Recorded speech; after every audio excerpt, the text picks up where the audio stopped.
and welcome to Media Through the Ages. I am your host, Abin, and today we're going to discuss 4 different mediums that occur throughout our daily lives and how they relate to one another. Later in the show, we will discuss the media in relation to a randomly picked genre. Joining us today is Bradley, who will discuss with us these media. Welcome, Bradley. Thank you. In 4 medias, we have our books. The first one, they're going on to film, television, and then video games. And as represented by each. Anyway, I have a few questions concerning which one going each one. Questions and facts. Yeah. Question. Yep. Yeah. Cool. Anyway, so for books. So how would you say the best the pros and cons with books? A big pro about books, I want to throw this out there, is the fact that with the books, it really can leave stuff to your imagination. The other 3 mediums, it's just saying, here's the image, that's what's in your mind. Right. But with a book, it gives you adjectives to describe what you're seeing, and then you put in the minor details to create the image in your head. Mm-hmm. And so are you aware of the first printed the first book that wasn't handwritten? No, can you tell me about it? Yeah. So it was the Gutenberg Bible. It was the Bible. It was the first Produced? Yeah, mass produced. Cool. Sorry, speech man. Mass produced books.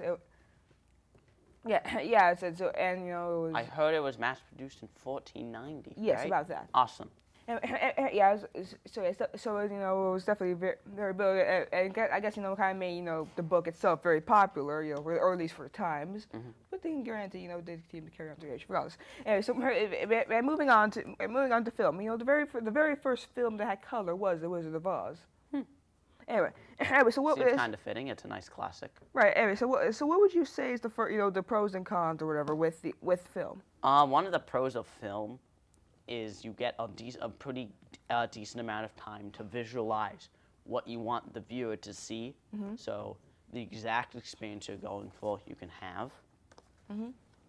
One of the cons is even though 2 hours is a lot of time, it's still technically not infinite. Sequels exist for that very reason. Right, right, and also there are many different forms of makeup movies, whether it be stop motion, live action, or CG, or normal animation, or I guess technically normal original animation. This kind of or stop even motion. animated film. Oh yeah, you're right. The first one, one of the very first CGI animated feature length films was Toy Story.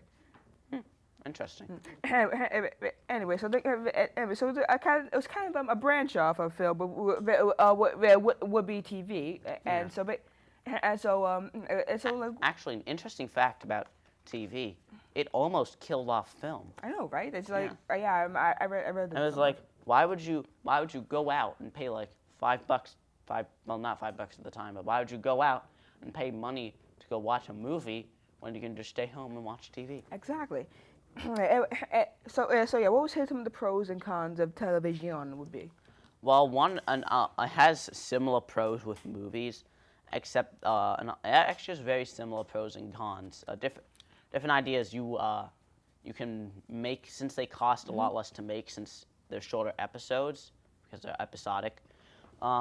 You can make a very long story much more easily compared to a movie. Right. A con, however, is you only have half an hour to an hour to walk with per episode. Right. Unless like a series like say Doctor Who, which which some of their episodes can take, almost like a relatively short movie length, in comparison anyway. Also, another fast fact: the series Gunsmoke was started in 1955. It was one of the longest running was longest running TV shows, and it ended in 1975. 20 years running? That's impressive. Anyway, so moving on to the most recent form, video games. What would you say? What would you say when the how would you describe video games? Like, what are your thoughts? the way I think of a video game is a TV or movie. Take out the length requirement because the length could be anywhere from like a minute to a year. As a fact, there's a game I'm thinking of right now. I'm not going to bother going into names that would take over 4 years to view all of the contents of, but that's besides the point. Let's take a TV show, a movie, take out the length requirement, and add the ability for you to interact with it. Right. That's always how I imagined a video game. Right, and so the different forms of it, like one being VR, you know, Yeah. a virtual reality headset. Yes. Are you like an expert in that situation? I'm 'Cause I not an heard you're- expert. I'm just really passionate about the topic, so I know a Right. decent amount. One of the really big, like one of the big companies that was forced behind a VR headset was Nintendo. When I think around the mid to late '90s, maybe even early, I don't know. Yeah, mid to Right. late, they made something called the Virtual Boy. It was really like way ahead of its time. But I hear it didn't do very well. It pretty sure did terrible. It had less than 1 million in sales. Huh. Because it was like virtual reality, which is just by the way, virtual reality is just goggles, and then it can simulate your vision. Right. Virtual reality was just entirely red and black, so it looked terrible. Ah, yes, I see. Anyway, so as you can see, various forms of media and the differences and similarities from reading a book to playing a video game. We can experience journeys in many different ways. But now we are going to draw a random genre from a hat to determine the next discussion for the next segment. Okay. Okay, and so the genre is, drum roll please, horror.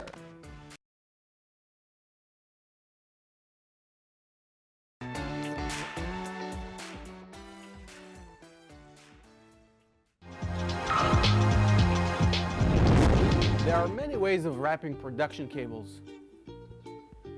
Most of them are wrong.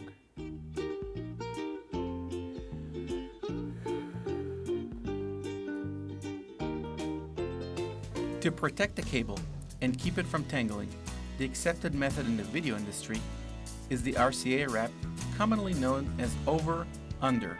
This is how you do it. Grab the cable for the length where you want to make your first loop. Bring your hands together. Now gently twist so that the cable forms a natural loop. This is over. After your first loop, reach down, palm of your hand away from your body, grab the next bit of cable, and bring your hands together, looping the cable under.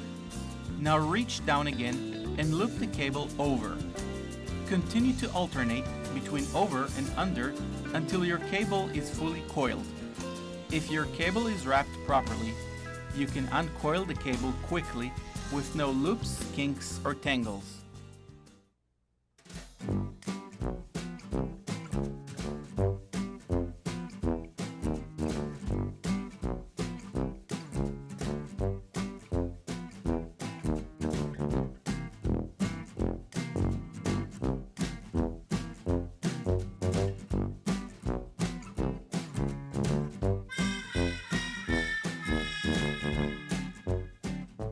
It takes practice to master the over-under method, but when you do, you will make your facilities manager very happy.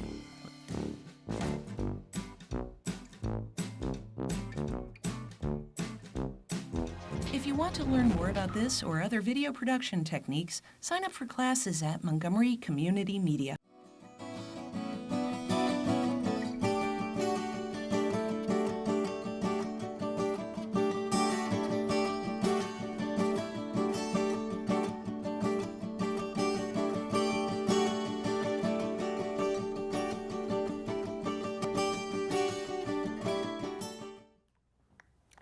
Welcome to my esteemed court, my children.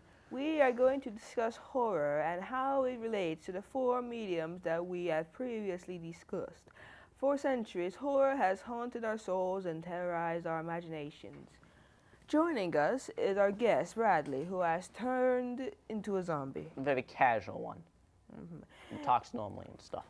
Anyway, so going through the four different forms of media, where we have books, film, TV shows, kind of branched off of film, and then video games as cover hidden by your phone.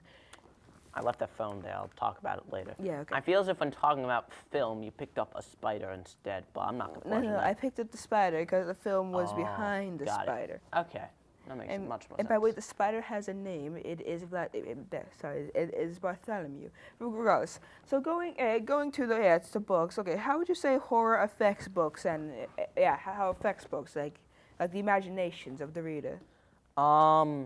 I think that's what gives a book a huge advantage, the imagination, because you're not being like, bam, there's a monster, that's what you see. It's more of a, you could imagine the worst possible thing that this monster could be. Bam, that's what you see now. Okay, I understand what you're saying, but with the excuse me, sorry, I had a couple extra cups of blood cola earlier. Regardless, anyway, so but what if say it was a picture book? Would it have the same effect? No, I think that actually kind of ruins it. I don't think picture books are the best way to go about writing a book personally, but that's just me. Okay. Anyway, so then going on to the film genre, as you put the disemboweled hand, which was my lunch. You're just using to scratch your scalp. Anyway, going on to the film genre, what would you say the pros and cons with that would be, and how it relates, and how it can relate to books? Well, some people may see this as a pro and some may see it as a con, but the ability to actually see the thing you're looking at instead of just imagining it, some may see it as a pro as you can actually see it, and some may see it as a con because it's not the worst it could be. So it just depends on who you ask. Okay, so and the goods and bads. What else would you say with that? 2 hours is a decent amount of time to work with, basically, to throw everything you need to relating to the plot and the actual scaring and all that stuff at the viewer. Okay. Which I'm actually going to lead to jump into TV there. That is, I think, the big downfall of a TV, is you have a very limited amount of time to do everything you need to. Right, before a commercial break comes along and says, ruins the buy entire this for experience. $19.99 Right. plus $9.99 Right, shipping and and handling. the only thing to fear is your wallet's money, your content. Dang, I can't deliver one line. No, I know, you've been busy thinking about blood. Don't worry, I'm thinking about the thing in my skull. Anyway, so I see what you're saying. But with the different the different platforms, you still have a decent amount of a variety. You still have much more variety in the same movie because they're most likely more horror based films. And or also, TV although shows. the commercials do kind of ruin the experience, you can make it really long with the episodes. Right. Okay. So then moving on with that. Going on to video games. Man, this is a hot robe. Anyway, going on to video games. How would you say that is affected by horror? Brains. Okay, aside from brains. Got it. Okay. Aside from brains, I'd say trains, but that's a terrible rhyme. So we're going to actually move on to what this is actually about. Interactivity, which I talked about in the last section, I don't think impacts this as much as I would hope it would, because either way is still seeing very similar visuals. So I think the big thing here is actually virtual reality, because you are not watching someone in the haunted house. You are not imagining the haunted house. You are officially in the haunted house. Hence, are you kind of leading this with leaving your phone on a platform in this beautiful simulated mansion, not simulated mansion? Ah, my phone, right. This is here to talk about the fact that you only need like a piece of cardboard. You take your phone, you put it in the cardboard, and bam, you have virtual reality now. So it's cheap and it works. Or cheaper, relatively speaking. Yeah. Okay, but then you lose the virtual reality. How would you say like that would work? I think I discussed this earlier, but Oh, I you don't. did? I think then it's not much compared to movies because interactivity doesn't really change the visuals that much. So that's basically it. Is there anything back scratcher. Oh, sorry. This is my lunch. Anyway, Fair enough. so is there anything you would add to any of these? I'm gonna rank them real quick. In first place, I'm gonna go with video games for VR alone. Second place would be books with the imagination factor, and very close to books is movies because the visuals are also actually pretty nice. But definitely in last would be TV because it's literally I just see it as an inferior version of the movie, in this case. How about you? Okay. Well, well, I'm not going to go into this because we need to wrap this up. I would say my favorite would be it would be TV, and my least favorite would be video games.